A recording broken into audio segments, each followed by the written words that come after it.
Irmãos, a paz do Senhor Jesus. Eu quero começar nesse dia um momento de estudo, né, da palavra de Deus com os irmãos. Não é propriamente uma mensagem, mas é um momento devocional, né? Alguns conceitos de fé que a gente precisa saber a respeito de Deus e que é de extrema importância. A gente já começa olhando, né, o mundo, as religiões que existem, né, em todo o mundo. E não há dúvida, querido, que o que mais manda pessoas para o inferno não é adultério, não é o roubo, não é a corrupção, não. O que mais manda as pessoas para o inferno, na verdade, são as religiões, né? E todos dizem e acreditam que existe um só Deus, né? Que Deus é único, não existe mais de um Deus, a não ser algumas religiões que têm essa crença, né? Mas, enfim, na maior parte das religiões, todos acreditam que exista somente um Deus.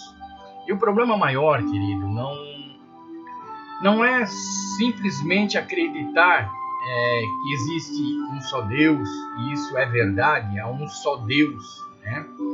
Mas o problema é que nas religiões as pessoas criam os seus meios, a sua forma de pensar, de como cultuar esse Deus, né? E tem aí os seus líderes, mas o interessante é que nós, evangélicos, entendemos que a palavra de Deus é o nosso manual de regra e fé, né, e prática.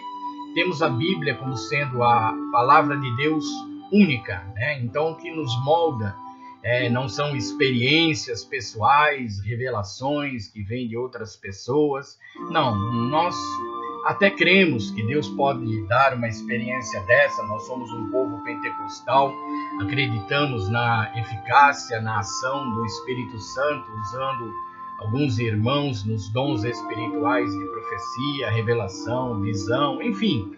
Mas o nosso entendimento, querido, é que essas coisas não trazem em si um poder de doutrina, né? Nossa referência doutrinária é a palavra do Senhor.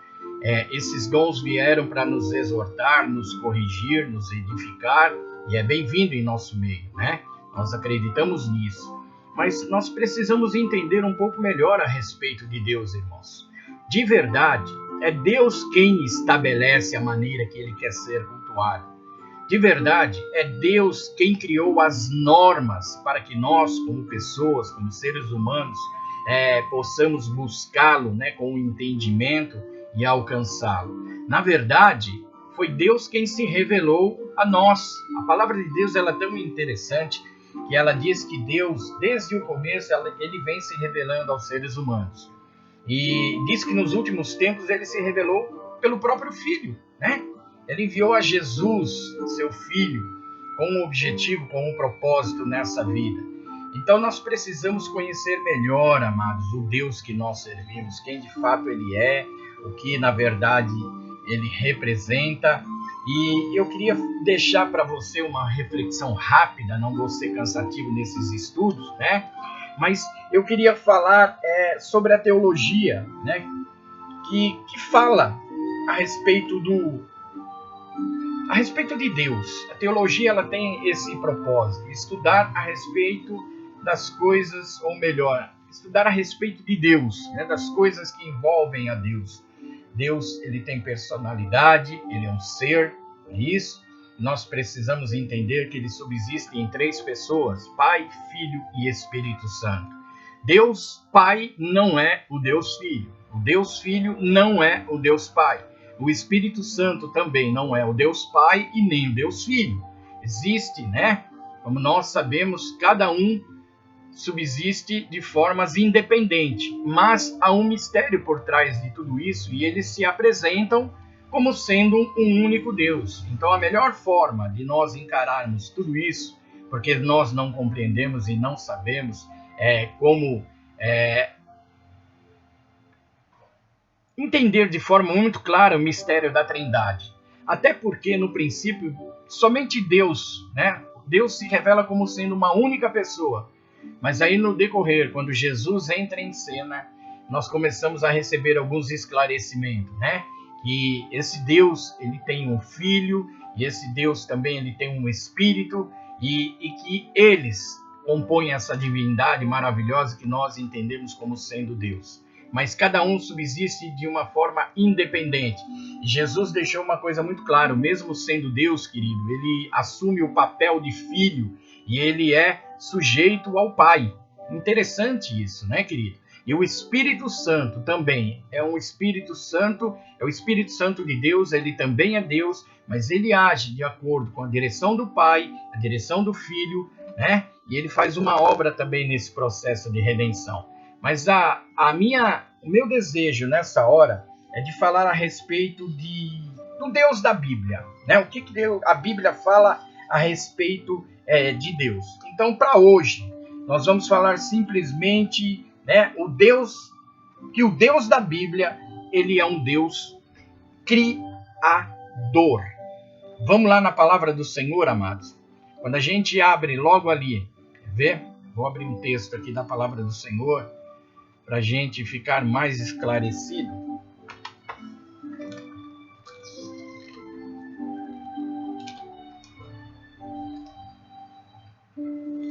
Quando a gente entra no livro de Gênesis, né, no primeiro capítulo, já começa a Bíblia revelando uma coisa muito interessante, tá bom? Só que antes eu quero achar um outro texto aqui. Pronto. A Bíblia diz aqui no livro de Gênesis, no primeiro capítulo, no primeiro versículo, no princípio criou Deus os céus e a terra. Nosso Deus é um Deus criador. Mas só que tem uma coisa, querido. Esse processo de criação de Deus teve uma operação maravilhosa. A gente fala, poxa, Deus criou todas as coisas por intermédio da sua palavra, né? E ele criou por intermédio da sua palavra. Mas a gente percebe, irmãos, que a palavra de Deus é uma pessoa. A palavra de Deus, ela recebeu um nome conhecido de todos os homens nos dias de hoje. A palavra de Deus, ela se apresenta e se identifica como sendo Jesus Cristo, o Filho do Deus vivo. Para isso eu queria ler com você o texto de João, no capítulo 1 do Evangelho. Diz assim, olha, no princípio era aquele que é a palavra. Ele estava com Deus e era Deus e estava com Deus no princípio. Agora vem o interessante. Todas as coisas foram feitas por intermédio dele. Sem ele, nada do que existe teria sido feito. Interessante, amados? No princípio, criou Deus os céus e a terra. Poder criador de Deus. Deus, ele é o criador. Vamos dizer, ele desenvolveu esse processo da criação, mas quando ele coloca esse processo em prática, ele usa a pessoa do seu Filho, né? Jesus Cristo se apresentando como sendo a palavra de Deus, o Criador, aquilo que colocou em prática o desejo do coração do Pai. Ele veio e criou todas as coisas. E Deus é tão maravilhoso, irmãos, que ele não se limitou simplesmente a criar o mundo espiritual, a criar o planeta Terra, esse universo que a gente vê e é tão cheio de mistério, mas Deus criou uma coisa muito importante para a vida do ser humano, irmãos. Deus criou o caminho da salvação. Deus criou um plano que pudesse religar o homem com ele novamente depois da queda. E nós temos que agradecer ao Senhor, porque Deus é criativo, Deus é criador. E ele criou um plano, irmãos. E interessante que esse plano ele não foi criado, como acontece muitas vezes no governo, por conta de uma emergência, né? A gente sai preparando, estudando o que vamos fazer, o que não vamos fazer. Não. Com Deus, irmãos, é diferente. Ninguém pega Deus de calça curta. Deus não é surpreendido em nada. Quando a gente começa a entender o que Deus criou para reconciliar o homem novamente consigo depois da queda, a gente percebe que isso já foi feito antes mesmo da criação do mundo. A palavra de Deus é muito clara ao dizer isso. Se não me falha a memória, num capítulo da carta de Paulo aos Efésios, não estou lembrado do capítulo, mas diz que Jesus é o Cordeiro, né? E Jesus, ele é o caminho preparado pelo Senhor mesmo antes, né, da fundação de todas as coisas. Ele é o Cordeiro. Apocalipse diz que ele é o Cordeiro que foi morto antes da fundação do mundo. Então, amado, uma das coisas que nós precisamos entender, a primeira coisa é que Deus, ele é um Deus criador. Então, nesse primeiro caminho, vamos dizer, dessa trilha que a gente vai começamos hoje, né? Tratando a respeito da divindade do Pai, eu quero que você entenda, Deus é Deus criador. Então, quando ele fala a respeito da fé, que através da fé todas as coisas são possíveis, Deus pode trazer à existência coisas que não existem, porque ele é criador. E Deus pode criar coisas novas na tua vida.